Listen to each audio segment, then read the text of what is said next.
Hi, I'm Carol. If you've been following my Hyrox journey, you'll know that I qualified after one race at London Olympia for the World Championships in the age 60 to 64 category for Women's Open. So this is just a little update on what actually happened. So if you haven't followed my journey so far, please subscribe to my channel, that would be great, and have a look at the little videos that I've done before, just talking about my training and what has happened since January. So I only found out about Hyrox probably in December 2022. I entered a race in January and I've been training. I trained for London Olympia. I won that in my category and I decided I was going to go to the World Championships after I was offered the chance. So how did it go? Well, I'll take you through what happened. I was really nervous beforehand. My coach Neil Marsh from Neil Marsh Health and Fitness came up with me. He was the only person that I thought was going to be there.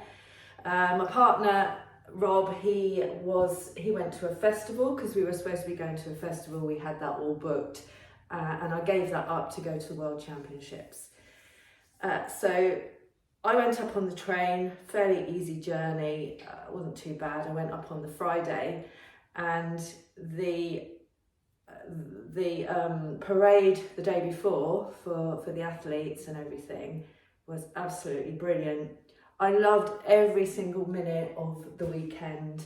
The whole atmosphere was fantastic, you know, the music and everything. Music was brilliant, absolutely loved it. So got there probably about 4 o'clock in the afternoon after coming up by train.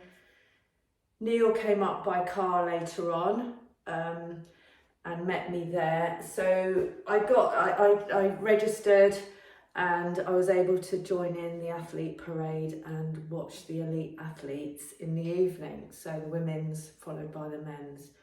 Absolutely brilliant. What fine specimens of humans they are. Absolute machines, all of them, the men and the women. It was so great to watch. And yeah, so we watched the 2 elite races, then went back to the hotel and started again in the morning. So it was my race. I was on at 11:45. So that was the time that I raced. There weren't many people in my age category, but there were some really good athletes. So Heidi Williams from the USA and a Spanish lady and a couple of Germans were very good. And there were some UK athletes too in there, including myself. So really nervous at the start, and I decided I was going to go for it. So my previous time was 1 hour 29 in London. I decided I was going to absolutely go for it.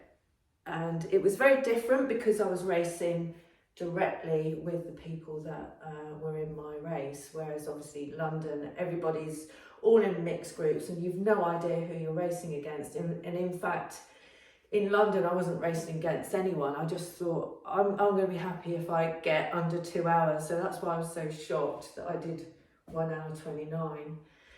But because I'd done 1 hour 29, I knew what I was capable of. So went out, tried not to go out too quickly. I don't think I did. You know, the Spanish lady and the American went out faster than me. I didn't try and keep up with them.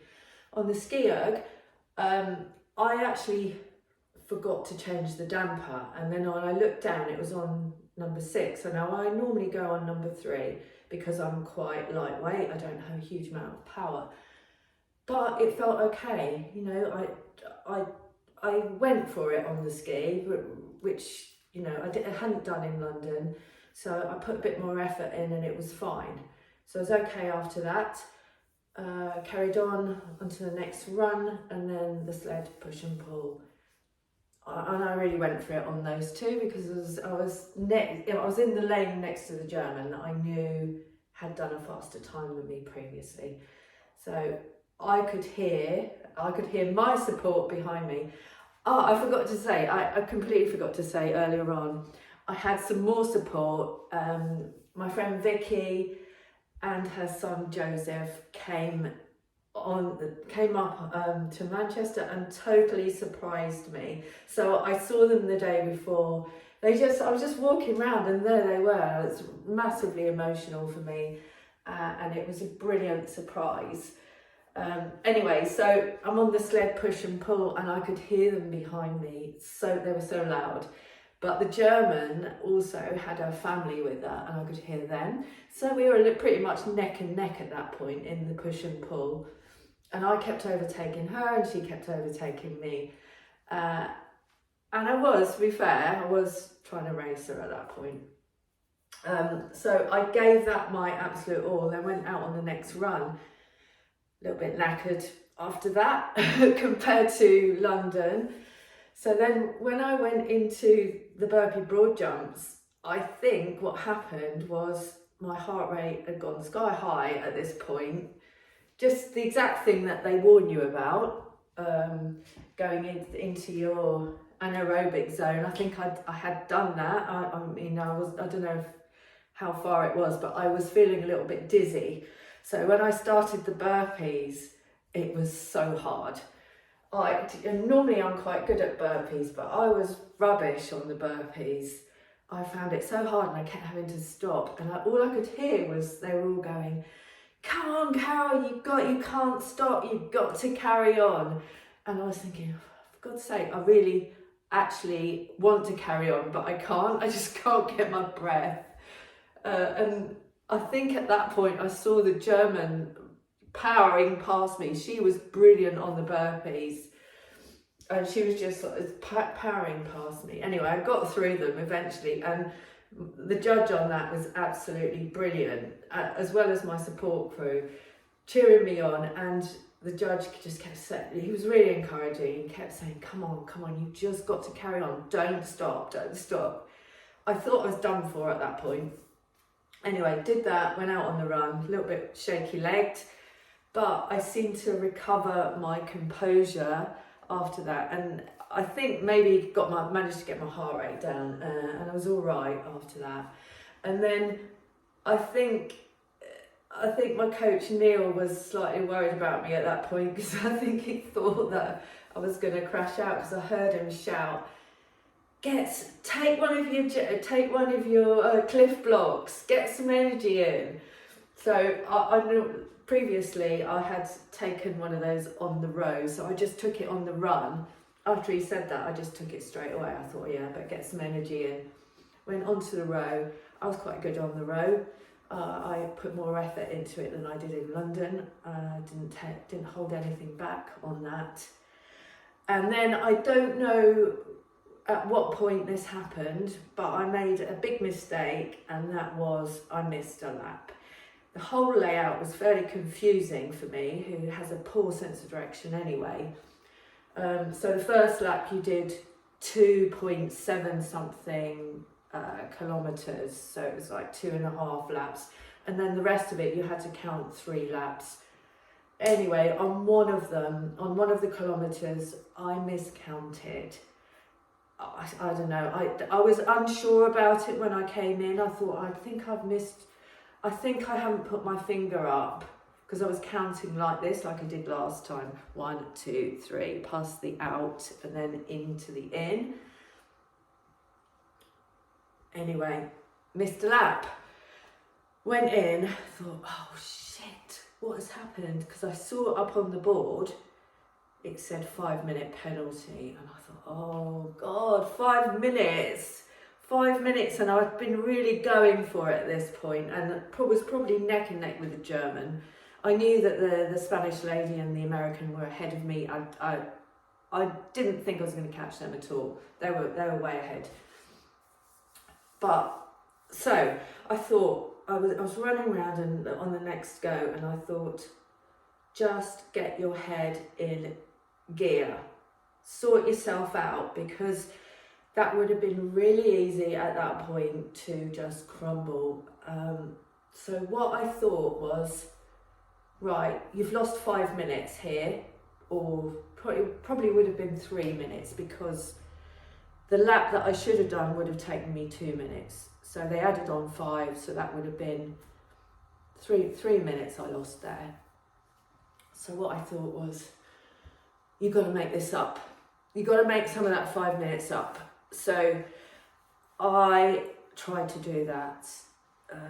So what was after row? Farmers, I smashed through that. Did a really good farmers carry, didn't put them down, out on the run. But what I did find, looking at my stats, I found that I made up time on the stations, but I lost a little bit of time on the run because I was so tired. Not a huge amount of time, but it's just something I can work on. So I did really well on the farmers, ran again, and then lunges. I absolutely smashed the lunges. I was going past this Spanish woman. Obviously, I had caught up with her at this point because I missed a lap. And I think my support crew had realised at this point that I'd missed a lap and were not saying anything. I think they didn't think that I knew, but I knew from the board that I'd missed, that I'd got a 5 minute penalty. Yeah, smashed through the lunges. I'm pretty good at lunges, and then out onto a very shaky last run with wobbly legs. Warbles. Warbles, I am really good at the squat. I can get good squat depth, but I kept getting no repped for not getting it in the middle of the target. Now, I thought I was getting it in the middle of the target, but you know, I counted 11, and she says to me, 8, you've done 8. She kept calling no rep anyway. So that was quite, seemed like a long time to do all those warbles. And anyway, got them done. My time wasn't too bad looking back at it. Now my time was actually a little bit slow, a bit slower than Olympia because I didn't get any no reps at Olympia. So ran through the finish line, and my coach Neil said to me at the start, if you haven't given it your all, you won't be. So last time I ran through the finish line and I was all yeah, this is great. This time I ran through the finish line and I just literally laid on the floor because I had given it my all. And that's what he's referring to. Someone had asked me in the cafe previously, and a few weeks ago, how my race at London had gone, and was I completely done for at the end? And I said, no, I wasn't. This time I was. Made sure I was. So looking back on it, I came 4th, so I came behind the German because I got that penalty.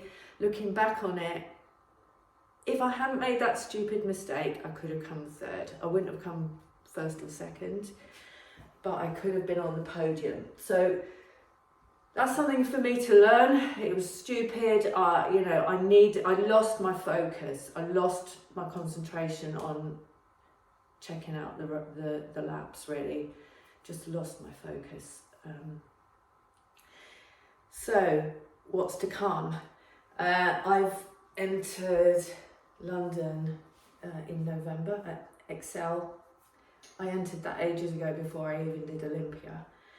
I'm really glad that I entered that because I'm going to go for it now. I think I've got more in me before I start to decline with age. I think I've got more in me. I think I can run faster because I have this year been coming back from an injury from running, and there's more in me. I'm coming for it next time, and I'm hoping that I can qualify for the World Championships again. So going to be training hard between now and November. Going to try and improve my running. Going to try and prevent what happened at the burpee broad jumps by just getting fitter, really.